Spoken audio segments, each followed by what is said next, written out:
जात ही जन्माने कशी येऊ शकते? एक संपूर्ण उपनिषद याची उकल करतं. वज्रसूचिका उपनिषद. एक शिष्य ऋषींना विचारतो, जात म्हणजे काय? ऋषी थोडे मिश्किल होते. त्यांना शिष्यांना विचारात गुंतवायला आवडायचं. ते म्हणतात, सांग बरं, या शरीराला जात आहे का? रक्ताला, हाडांना जात आहे का? शिष्य गोंधळतो. नाही नाही नाही, या सगळ्यांना जात नसते. ही सगळी केवळ पंचभूते आहेत. मातीच आहेत शेवटी.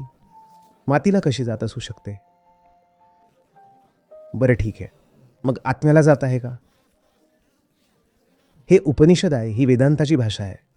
शिष्य पुन्हा म्हणतो, आत्मा तर जन्मतच नाही गुरुदेव, त्याला जात कशी असू शकते? आत्म्याला नाव नाही, रूप नाही, आकार नाही, पद नाही, उपमा नाही, त्याला कोणतेही गुण नाहीत, मग जात कशी असू शकते? तेव्हा ऋषी म्हणतात, मग समजत नाही का तुला? जात म्हणजे काय? जात ही मनाची कल्पना आहे. ती ना शरीरात आहे ना आत्म्यात आहे, ती फक्त मनात आहे. माणसानं निर्माण केलेली गोष्ट आहे, ती आत्ताच सोडून दे पूर्णग्राम.